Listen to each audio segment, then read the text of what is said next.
유승의 중개사TV, 김대호의 중개사TV, 저당권의 이론은 연속해서 강의합니다. 자, 저당권 이론이죠. 자, 저당권자에게 인정되는 권리, 저당권자가 행사할 수 있는 권리는 물상대위권이 있습니다. 물상대위권이라는 것은 자, 물권, 담보된 물권, 등기된 물권으로 인해서 대신 행사하는 권리입니다. 채무자, 소유자를 대신해서 등기된 권리로 대신할 수 있는 거 물상대위권이라고 합니다. 물상대위권은 반드시 담보물권으로 등기가 돼 있는 자의 하나입니다. 담보물권자 등기가 돼 있어야 됩니다. 그래서 유치권자는 등기가 돼 있지 않기 때문에 물상대위권이 없다고 그럽니다. 자, 유치권자는 법정 담보물권이지만 등기가 돼 있지 않기 때문에 물상대위권이 없어요. 하지만 저당권자는 등기가 돼 있죠. 가장 전통적인 담보물권자죠. 그래서 물권으로 대신 청구할 수 있는 권리 물상대위권이 있습니다. 자, 물상대위권으로 행사할 수 있는 그 채권은 화재 보상금, 그 다음에 강제 수용 보상금,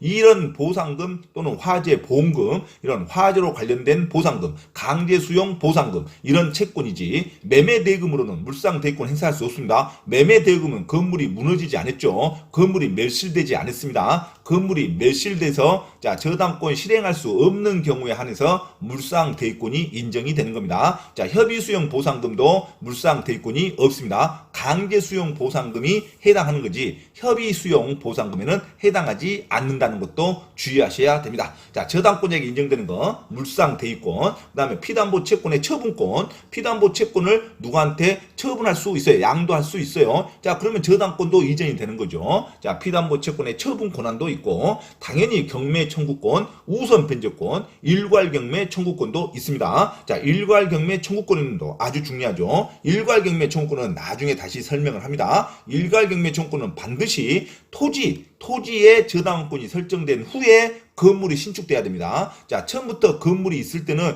일괄 경매가 안 돼요. 토지의 저당권이 설정됐는데 나중에 채무자가 저당권 몰래 건물을 신축했을 때 이 건물에는 저당권 잡히지 않았어도 건물과 같이 경매를 청구할 수 있는 권리, 토지 저당권자가 가지고 있는 권리를 말합니다. 일괄 경매 청구권은 반드시 요건이 토지의 저당권 설정된 후에 건물이 신축됐건, 그 다음에 경매가 신청할 때 경매 신청 시에 건물 소유자가 채무자로서 동의를 할 것으로 가야 됩니다. 자, 경매 신청 시에 토지 채무자, 저당권 설정 채무자가 건물 소유자와 동의를 해야지만 일괄 경매 청구가 됩니다. 반드시 두 개를 외워야죠. 일괄 경매 청구는 반드시 일괄 경매 청구권은 토지 저당권 설정된 후에 건물이 신축할 것, 그 다음에 경매 신청 시에 건물 소유자와 토지 소유자가 일치할 것, 그 다음에 건물로는 우선 변제 받지 못한다. 이 세 가지를 반드시 외우시면 됩니다. 자, 일괄 경매 청구권도 있어요. 저당권자. 어떤 저당권자? 토지 저당권자. 그 다음에 물권적 청구권. 물권적 청구권은 크게 반환 청구권, 방해 배제 청구권, 방해 예방 청구권인데 반환 청구권은 없습니다. 물권적 청구권 중에 저당물 반환 청구권,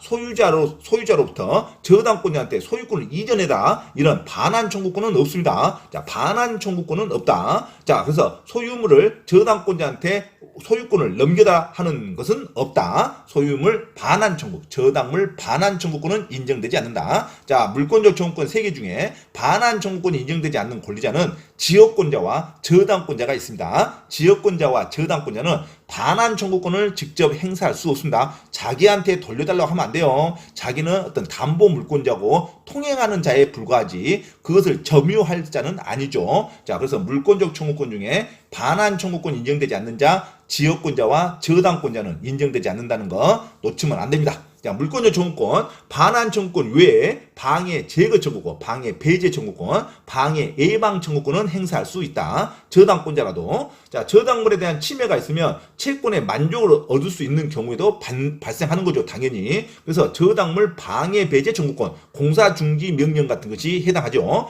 저당물 방해 배제 청구권, 그다음에 저당물 방해 예방 청구권은 저당권자도 행사할 수 있다. 하지만 반환 청구권은 행사할 수 없다는 거. 그 그 다음에 원상회복 또는 담보물 보충 청구권도 있습니다. 담보 가치가 하락했을 때, 자, 다른 원상회복 해달라.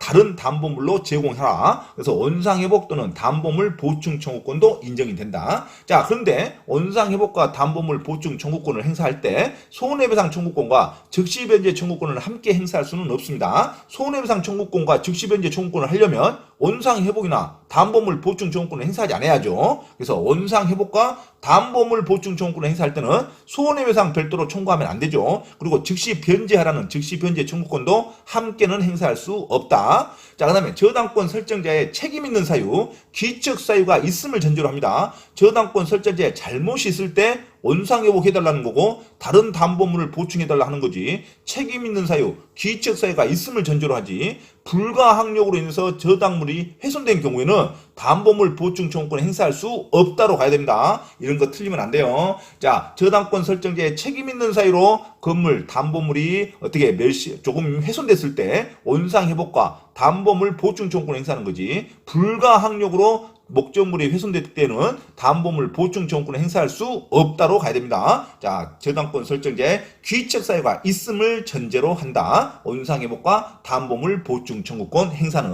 자, 저당권자에게 인정되지 않는 권리가 있습니다. 자, 저당권자는 저당물 반환 청구권을 행사할 수 없다. 자, 이건 놓치면 안 되죠. 저당권자는 반환을 직접 자기한테 해달라고 하면 안 됩니다. 그래서 경매를 해서 배당금을 받는 거지, 채권을 회수하는 거지 소유권을 회수하는 게 아니죠. 그래서 저당권자에게 인정되지 않는 권리, 저당물 반환 청구권 인정되지 않는다. 지역권자와 저당권자는 반환 청구권이 없다고 해야 됩니다. 점유를 수반하지 않기 때문에, 점유를 수반하는 권리가 아니기 때문에 지역권자와 저당권자는 반환 청구권이 없다. 자, 저당물에 제3자 이름으로 원인무효의 소유권 이전 등기가 있다 하더라도 저당권과 직접 소송을 제기하면 안 됩니다. 자, 저당물에 제3자 이름으로 원인무효의 소유권 이전 등기가 있는 경우에도 저당권자는 그 등기의 말소를 직접 청구할 수는 없다. 그렇죠? 저당권자가 그 소송을 직접 참가할 적격자는 아니죠. 왜? 반환 청구권이 없기 때문에 소유권에 대해서 저당권자가 관여하면 안 됩니다. 그래서 제3자 이름으로 비록 원인무효의 소유권 이전 등기가 있다 하더라도 저당권자는 그 등기의 말소를 청구할 수는 없다로 가야 됩니다. 자, 반환 청구권 행사할 수 없다는 거, 지역권자와 저당권자가 있다. 이거 놓치시면 안 됩니다. 자, 저당권의 양도 또는 전용이 있습니다. 자, 저당권도 양도할 수 있죠. 피담보 채권이 양도되면 저당권도 양도됩니다. 저당권만 분리해서 양도가 안 되고 피담보 채권이 양도됐을 때, 자, 그런데 저당권 양도에 원칙적으로 저당권은 채권자에 하나인데 저당권 양도에 필요한 어떤 물권적 합의가 있으면 저당권자인 당사자 사이에만 있어도 되고, 물권적 합의, 저당권의 양도라는 것은 권리가 이전되는 거죠. 그래서 채권자가 이전되는 죠. 이런 물권적 합의는 채권자들끼리 합의만 있으면 되죠. 당사자 사이에만. 굳이 채무자나 물상보증인 사이까지 있을 필요는 없다. 자, 채무자나 물상보증인 사이에까지 있을 필요는 없다. 자, 저당권 채권자 간의 물권적 합의는, 자, 당사자끼리만 있어도 됩니다. 자, 채무자나 물상보증인 사이에까지 있을 필요는 없다.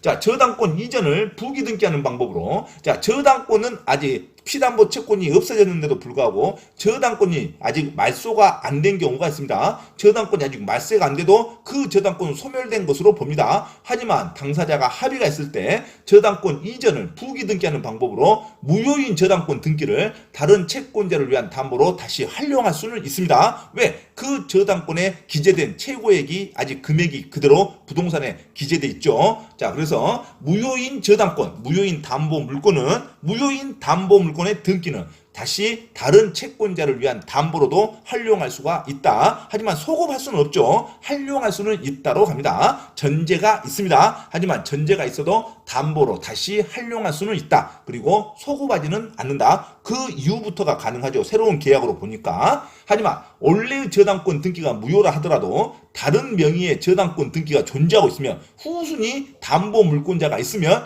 원래의 저당권 등기는 다른 채권 담보를 위한 등기로 유용할 수가 없습니다. 계속 손수리로 물고 가면 안 돼요. 자, 그래서 후순위의 담보 물권자, 다른 이름의 저당권 등기가 있으면 유용할 수 없다. 하지만 아무것도 없을 시에는 다시 새로운 계약을 약정할 수 있다. 자, 무효인 저당권 등기도 다른 채권자를 위한 담보로 유용할 수는 있는데, 다른 명의의 근저당권이 존재하고 있으면 후순위 권리자가 있으면 유용할 수 없다로 갑니다. 자, 이것도 기억하시면 됩니다. 자, 저당권의 효력이죠. 저당권의 효력, 저당권자가 주장할 수 있는 권리 또는 의무. 자, 저당권의 효력이죠. 자, 구분건물 하면 아파트를 말합니다. 구분건물, 집합건물이죠. 아파트 또는 빌라, 소유권을 구분할 수 있는 건물. 자, 구분건물의 전유 부분에 설정된 저당권, 대부분 전유 부분이 있죠. 전유 부분, 내가 사용할 수 있는 공간. 자, 집합건물은 전유 부분이 반드시 기재가 되어 있습니다. 몇 제곱미터. 자, 전유 부분에 설정된 저당권은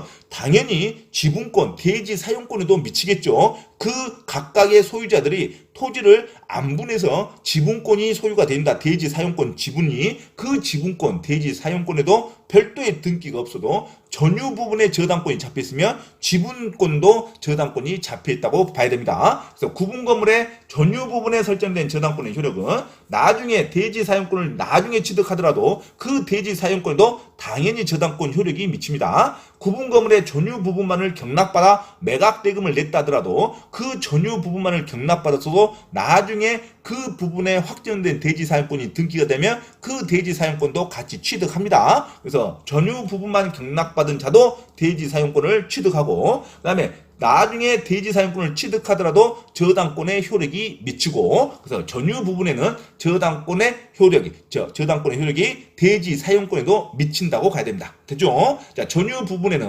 나중에 취득한 대지 사용권에도 미치고, 그 다음에 전유 부분만 경락받은 자도 나중에 취득한 대지 사용권에도 취득한다로 갑니다. 자, 건물에 대한 저당권의 효력이죠. 대지 이용권, 대지 사용권인 지상권, 전세권에도 당연히 미치죠. 건물의 저당권이 잡혔으면 그 건물 주인과 토지 주인 간에 맺었던 지상권 계약과 토지 전세권 계약에도 당연히 효력을 미치죠. 그래서 건물에 대한 저당권의 효력은 대지 이용권인 지상권과 전세권에도 미친다. 건물뿐만 아니라 건물 소유를 목적으로 한 토지의 임차권에도 미치죠. 자, 저당권이 실행되어 경락인이 건물의 소유권을 취득했답니다. 그러면 이 토지의 임차권도 당연히 경락인이 계속 활용할 수 있게 해줘야겠죠. 토지의 임차권도 경락인에게 이전된다. 과실에서 저당권 효력. 과실하면 차임채권을 말합니다. 자, 과실은 법정 과실, 차임을 말하죠.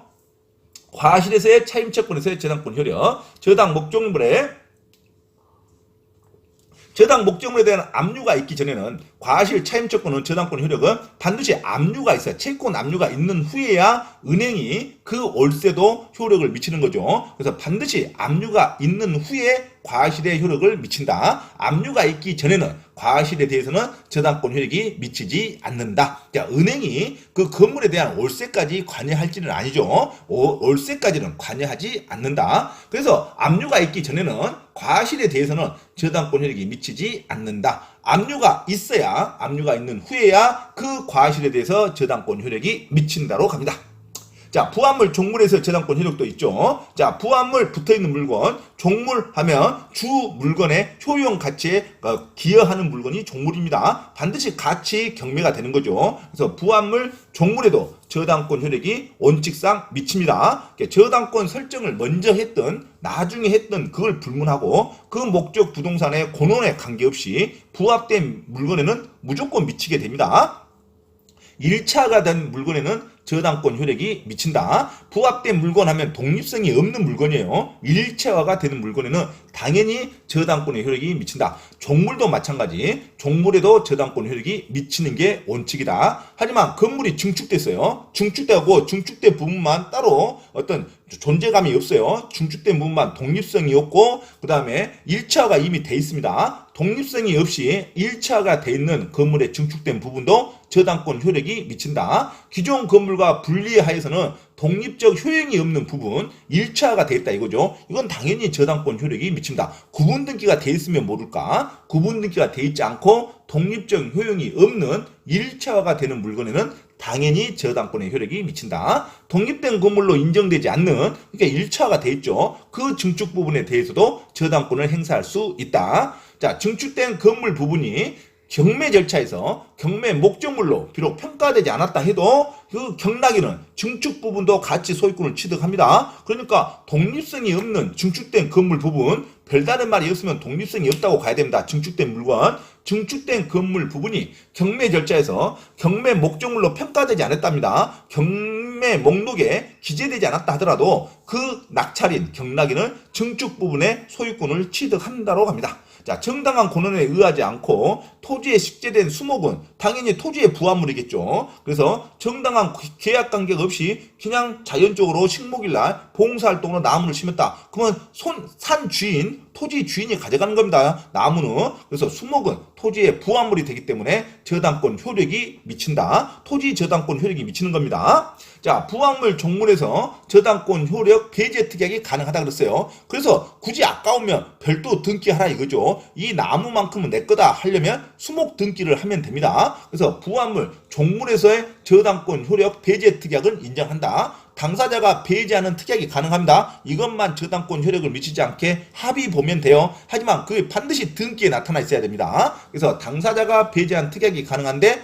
등기 요건이라는 걸 놓치면 안 됩니다. 자, 부합물 종물은 원칙상 저당권 효력이 미치나 부합물 종물이 저당권 효력을 미치지 않으려면 당사자 배제 특약이 가능하다. 하지만 그 배제 특약은 반드시 등기가 돼 있어야 된다. 부합물 종물에는 저당권 효력이 미치지 않는다는 약정은 가능합니다. 하지만 그게 반드시 부기 등기로 등기가 돼 있어야 됩니다. 등기가 되어야만 제3자한테 효력이 있다로 갑니다. 부합물 종물은 배제 특약이 가능하나 등기가 있어야 제3자한테 효력을 미친다. 앞에 배웠던 전세권, 건물의 전세권의 법정갱신은 등기가 없어도 제3자한테 효력이 있다는 거. 자, 법정갱신, 건물 전세권의 법정갱신은 등기가 없어도 효력을 미치고 부합물 종물에서의 배제 특약은 반드시 등기를 해야지만 효력을 미칩니다. 그래서 시험에 잘 나옵니다. 부합물 종물은 배제 특약은 반드시 뭐 해야 된다? 등기를 해야 됩니다. 자, 건물 전세에서 법정갱신은 등기 안 해도 제3자한테 효력을 미친다. 이렇게 놓치면 안 되죠. 자, 제3취득자의 비용 상환 청구권. 항상 비용, 유익비 또는 필요비는 자, 후순위 권리자가 비용을 들였더라도 반드시 선순위로 우선 배당을 받습니다. 제3취득자의 비용 상환 청구권, 유익비, 필요비가 나오면 1순위 저당권자보다 최우선으로 배당을 받는다. 자, 저당권이 설정된 부동산에 전세권을 취득하고 유익비 또는 필요비를 지출한 전세권자는 후순위이기 때문에 이 전세권자는 전세 보증금은 나중에 배당을 받죠. 다 받을 수 있을지 모르죠. 하지만 유익비, 필요비만큼은 최우선에서 배당을 받습니다. 항상 필요비, 유익비가 나오면 최선순위로 상환을 받을 수 있다. 저당물의 경매 대가에서 1순위 저당권자보다 우선하여 비용을 상환받을 수 있습니다. 반드시 필요비, 유익비가 경매에 나오면 필요비, 유익비, 건물에 관련된 비용만큼은 최우선에서 배당을 받는다. 기억하셔야 됩니다. 자, 저당권의 효력이 부인이죠. 저당권 효력을 미치지 않는 거. 자, 나무, 별도의 말이었으면 토지 소유자한테 저당권 효력이 미칩니다. 하지만 명인 방법을 가졌답니다. 명인 방법이란 것은 나무만 별도의 소유권이 있다는 것을 표시하는 걸 말합니다. 자, 인식할 수 있을 정도로, 객관적으로 인식할 수 있을 정도로 표시만 하면 돼요. 대부분 하얀 페인트, 빨간 페인트를 칠하는 겁니다. 자, 명인 방법, 그 명인 방법을 갖춘 수목은 별도로 소유권이 있다는 것을 인정하기 때문에 명인 방법을 갖춘 수목에는 저당권, 토지 저당권의 효력이 미치지 않겠죠. 또는 나무가 등기돼도 마찬가지. 그리고 농작물에 한해서는 저당권 효력이 절대 미치지 않습니다. 농작물은 무단으로 경작할 땐 불법으로 농작물을 경작했던 그 씨앗을 뿌린 자가 수확할 수 있도록 놔줘야 됩니다. 경자 유전의 원칙, 못 사는 사람, 가난한 사람, 먹거리는 토지 소유자가 침범하면 안 됩니다. 그게 불법이라 하더라도. 그래서 토지 주인은 펜스를 치는 거죠. 못 들어가게. 하지만 씨앗을 농작물을 뿌렸을 때는 그 농작물을 수확할 때까지 절대 행위를 해서는 안 됩니다. 네, 그래서 공고판을 붙이죠. 이 날짜 이후에 그 농작물은 책임지지 않는다. 반드시 공고판을 붙이든지 펜스를 쳐야 됩니다. 그래서 제3자가 무단으로 경작했던 무단 또는 권한이 없이 또는 불법이라 할지라도 절대 농작물에는 저당권 효력이 미치지 않는답니다. 자, 무단, 불법이라 해서 미친다 하면 안 돼요. 농작물은 절대로 토지 주인의 소유권도 부합되지 않는 거고 토지 주인도 행사할 수 없고 토지의 저당권자도 행사하면 안 됩니다. 그래서 농작물은 무단이든 불법이든 저당권력이 일체 미치지 않는다. 수목은 명인 방법을 가졌다든가 수목 등기가 됐을 때는 토지 저당권이 미치지 않는다. 자, 필요비, 유익비는 자, 반드시 필요비, 유익비 때는 반드시 필요비율비를 지불했던 후순위 권리자가 먼저 배당을 받는다. 자, 이런 게 자, 저당권에 관련된 효력에 관련된 문제입니다. 자, 부합물 종물은 원칙적으로 저당권 효력이 미치나 자, 배제 특약이 가능한데 등기가 있어야 제3자한테 효력을 받을 수가 있다. 자, 이상 저당권에 관련된 효력에 관련된 설명을 했습니다. 다음 시간에는 저당권에 이어서 계속 설명을 하도록 하겠습니다.